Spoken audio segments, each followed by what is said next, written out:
The story of Saint David, or Dewi, patron saint of daffodils and leeks, and also, of course, whales.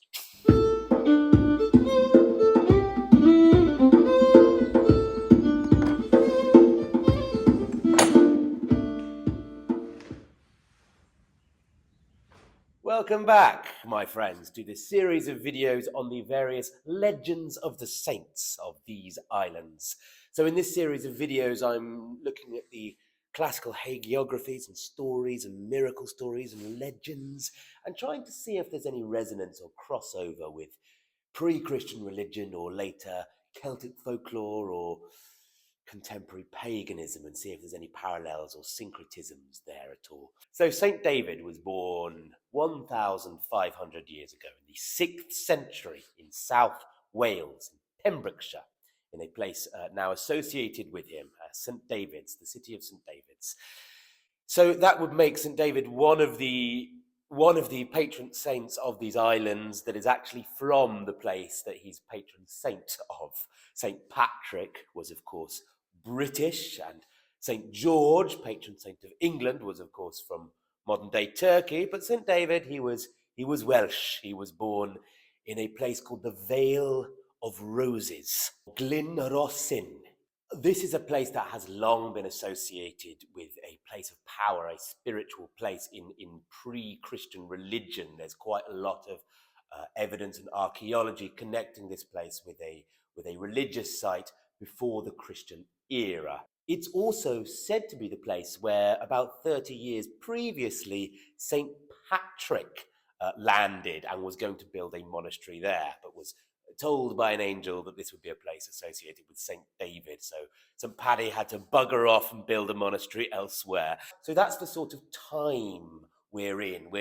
This is after the collapse of the Roman Empire in what historians used to call the Dark Ages. I still like to use the term Dark Ages because it's enigmatic. You've got quite a lot of card-carrying pagans still in these islands. Obviously, you've still got remnants of the old Romano-British Celtic polytheism, which is sort of Roman aspected. Probably a few other Roman cults around as well, like the cult of Mithras. Obviously, the cult of Christianity is still going strong. You've got Irish pirates raiding the coast of Britain and taking slaves like St. Patrick during this time and introducing Irish Celtic polytheism on the western sides. And of course, from the east, you've got those bloody Anglo-Saxons moving in as well with their particular brand of heathenry. So a bit of a pagan hodgepodge on these islands, and of course this particular Celtic brand of Christianity. So St. David was the son of a woman called Non, and some people suggest that Non might have been a remnant or a relic of a local goddess. Some people point to the Romano-British god male Nodens, who's sort of associated with water and healing and things like that, and dreams. That maybe there's a link here with Dewi's mother, Non. At the night of David's birth, there was a great storm, and near the place where he was born, a spring sprang out of the ground. This is a theme we'll keep coming back to with Dewi, sacred wells and springs, which is definitely a hallmark of Celtic Christianity that is probably inherited from earlier Celtic polytheistic thought and belief. So maybe that connection with this Nodens, this water deity, isn't too far-fetched. I'll see what you think. So yes, St. David's miraculous birth. A lot of Celtic figures and heroes and demigods are born during storms. Think the Irish god Lugh. Think the Welsh chieftain Owen Glendower a few hundred years later in the medieval era. Lots of beings born in the middle of storms. It's a very common thing in Celtic, particularly Welsh imagination, when important people are born. And the spring, of course, the spring springing out of the earth when they're born is another classic sort of piece of pagan symbolism, if you like. Christian too, it's kind of shared. Now, David is associated with springs and wells for the rest of his life. He goes around in his classic hagiography, healing the sick and the blind, like many other Christian saints, but often when he does so, a spring or well appears. So many Celtic deities associated with springs and wells. there was an event quite early on in David's monastic life where he's dealing with a local Irish brigand. I mentioned the Irish raiders at this point in history, and this particular Irish brigand's name was Boya the pirate, and he was a heathen Irish pagan, and he had a very shrewish wife that told her husband to go and sort this monk out.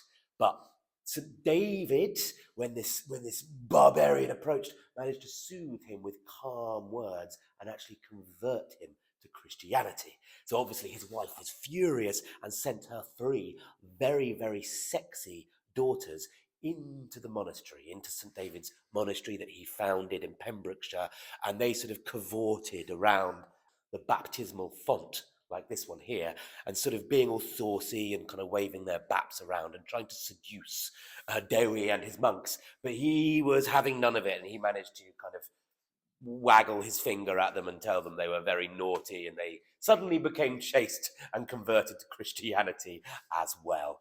And again, Boy's wife, furious, went to the monastery herself, and she was going to tear these monks apart, but on her way there, the ground opened and swallowed her up.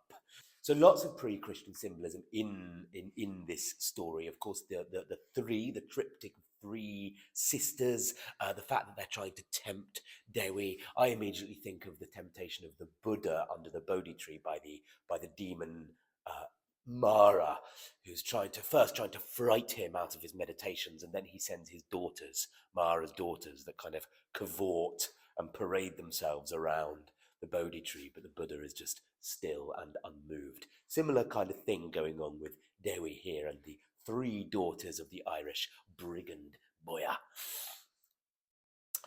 This also feels really similar to me to a lot of later Celtic folklore about sort of fairy women emerging from lakes and seducing shepherds. Just like a story that takes place very near to this story in the Brecon Beacons, Llynny Fan Fach. I've told that story on this channel. The Lady of the Lake, fairy woman emerging from the lake with a load of magic cows. So definitely some resonance with Celtic folklore here, which probably goes back quite far with water being associated with female spirits that might try and seduce you or do things. It's also interesting in one version of this tale, St. David actually submerges himself in water. It's like the equivalent of taking a cold shower, isn't it? To kind of steady himself while these sexy, wanton women are displaying themselves about him. That's interesting as well. I don't know if any of you are interested in ice baths and Wim Hof. I'm sure you can testify to the kind of curative power of very cold submersion in cold water. But there's actually archaeological evidence that this may have been a practice, perhaps a spiritual one, in the Celtic Iron Age. There's lots of brochs and stone circles with troughs in that may well have had a ritual function to submerge yourself in, perhaps to achieve a altered state of consciousness. Remember that throughout, from the Bronze Age through to the Iron Age, bodies of water are associated with gateways to the other world, so a way of communing with the divine there. So interesting that this Christian saint Dewi sort of submerges himself in water to kind of spiritually guard himself against the wanton advances of these Irish women. So that's an interesting event in the life of Saint David. Perhaps the main one that most people have heard of is this one. St. David once was attending a meeting of various other bishops, and he was giving a sermon in a place called Brefi. It's now called Sant Dewi Brefi after Dewi, after Saint David. The story is this: there were many bishops attempting to give sermons to the lay people, but they couldn't be heard because there were so many people.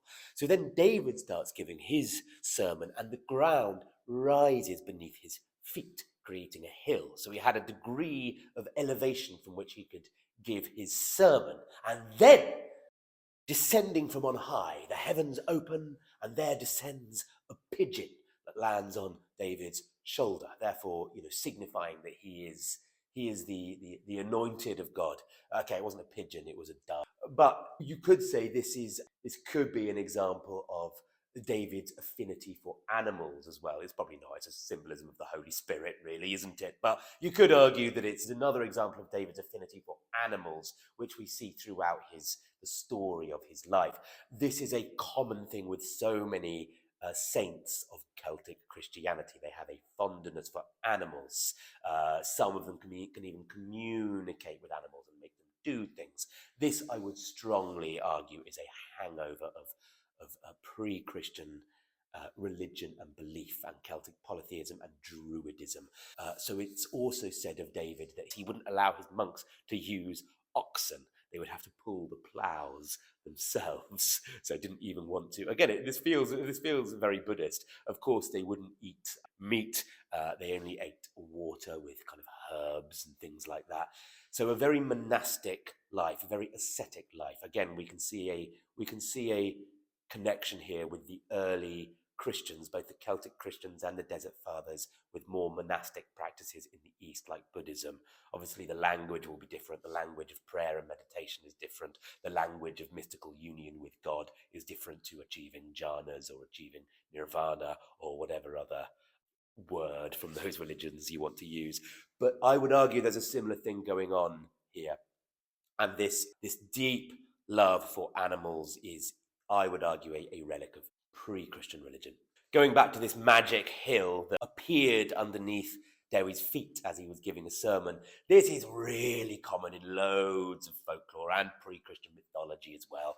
Think of the Irish god, the Dagda. He's always sculpting the landscape of Ireland. This is just a very old pagan idea. Sometimes it's insinuated that it's actually his phallus, his penis, grinding great ditches and ravines along the landscape of Ireland that makes the ditches. He also is said to have made New Grange in Ireland, just like the god Woden was said to have made the Wansdyke here in Wiltshire, just like Silbury Hill, also here in Wiltshire, is made by a mound of earth dropped by the devil in his altercation with a cobbler. In older stories, it's sometimes a giant, always gods and giants and devils and pagan personages of some kind shaping the very landscape beneath our feet. So in that instance, Dewi here as a Christian saint is exactly performing the role of a pre-Christian deity in shaping the landscape, which is really, really interesting. There's a concept, a notion I want to introduce you to that I often circle around on this channel. I know as well as you do, on one level, that the various hills and geological formations of the world around us were made thousands of years ago through boring geological processes. But maybe there's another way of looking at this. Maybe we should actually literally, in a way, I don't actually mean this figuratively or metaphorically, but literally look at that hill in Wales that actually did emerge through the sermon of St. David. Perhaps the great granite tors of Dartmoor were made literally by King Arthur fighting with giants, just like the old stories say. Perhaps Silbury Hill literally emerged when the devil dumped a load of earth there. Perhaps the Wansdyke was literally dug by Woden when he walked across this landscape. I know the geological truth of these features in the landscape, but I just invite you to look at those as just another kind of mythology, and perhaps there is a literal truth in these old stories of landscapes forming.